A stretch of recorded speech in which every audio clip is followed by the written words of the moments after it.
Everybody's very excited tonight in the program. This guy is taking the sound from the suburbs to the top of the charts to your TV screen. And now, if you can believe it, he's taking it into space from Bare Naked Ladies. Ed Robertson will be right there in the red chair. Plus, another great Canadian musician. That dog is mine. Chaos.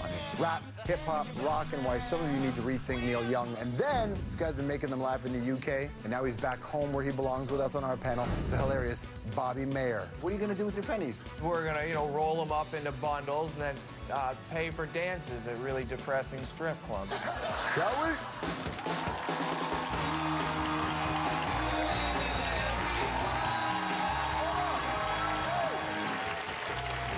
Welcome back.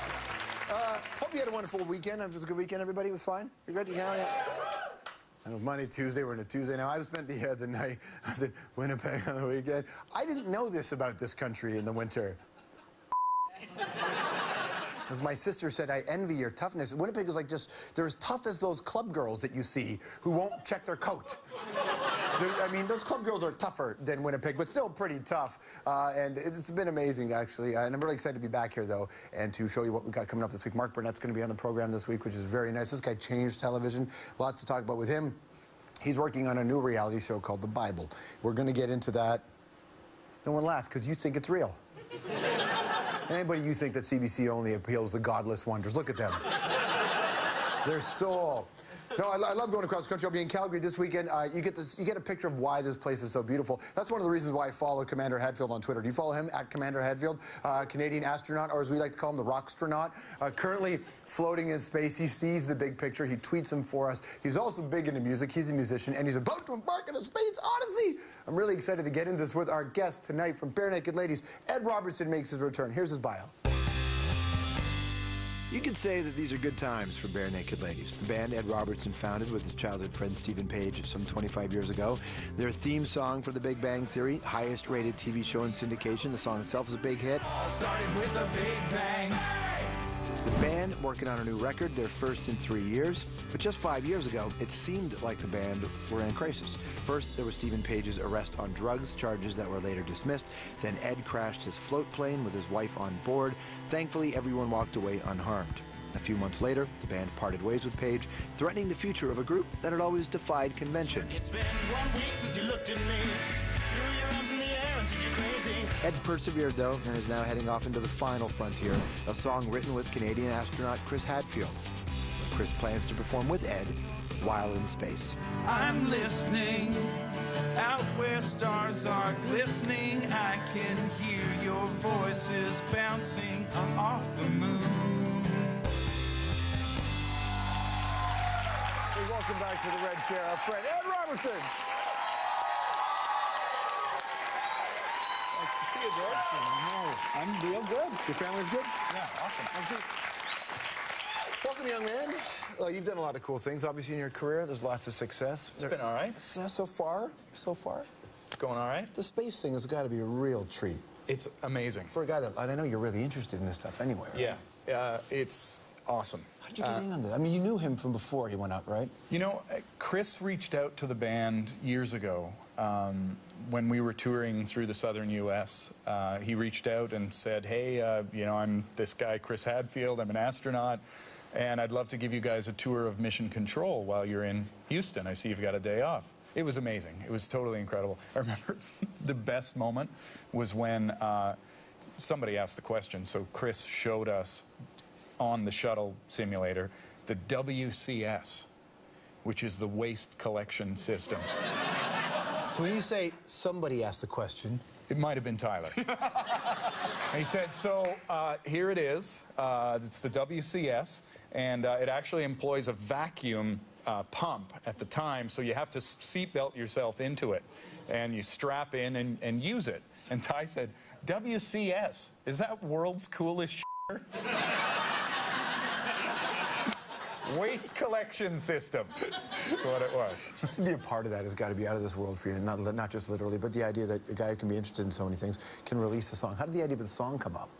Chris said, I'm going to be up there for 6 months, and I'd really like to do some recording while I'm up there. Would you be interested in doing some co-writing with me?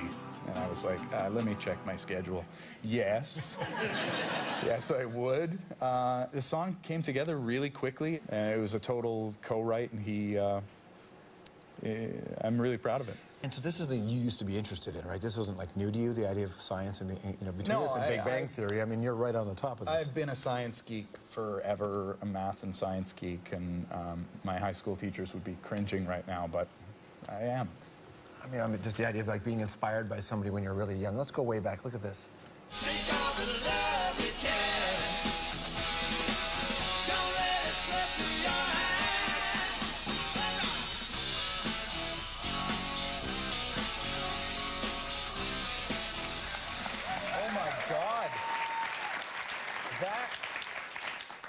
That was my grade 5 teacher's husband's band. Mad Cats. Yeah. Yeah, I know. Wow. I remember he came in and spoke at career day in grade 5, and I was like, oh my God, you can actually be a musician? Like, as your job? That had a huge effect on me. And now maybe the most successful thing you do is everybody hears that Big Bang Theory song all the time. Yeah. That was an amazing thing to get involved with. How'd that happen?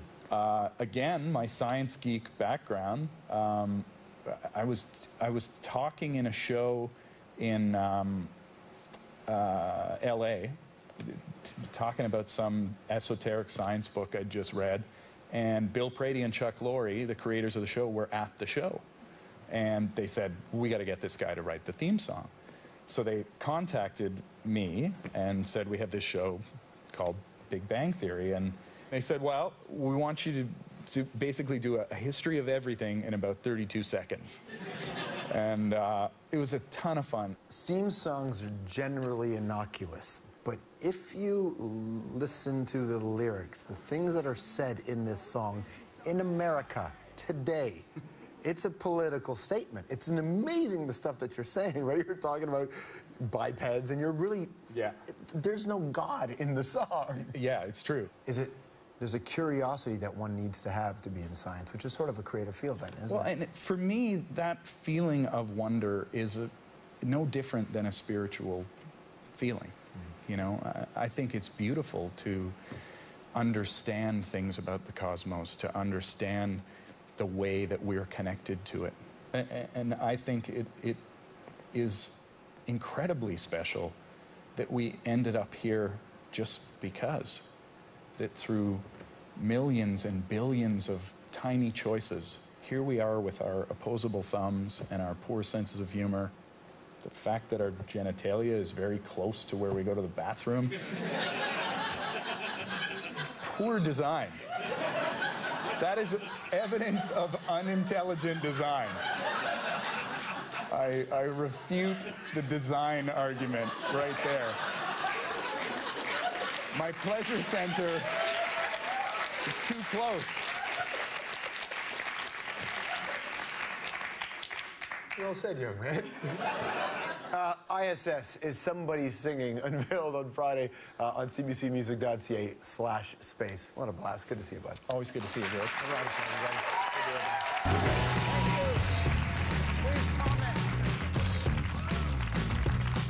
The dog is mine. All right, up next, the connection between hip-hop and lower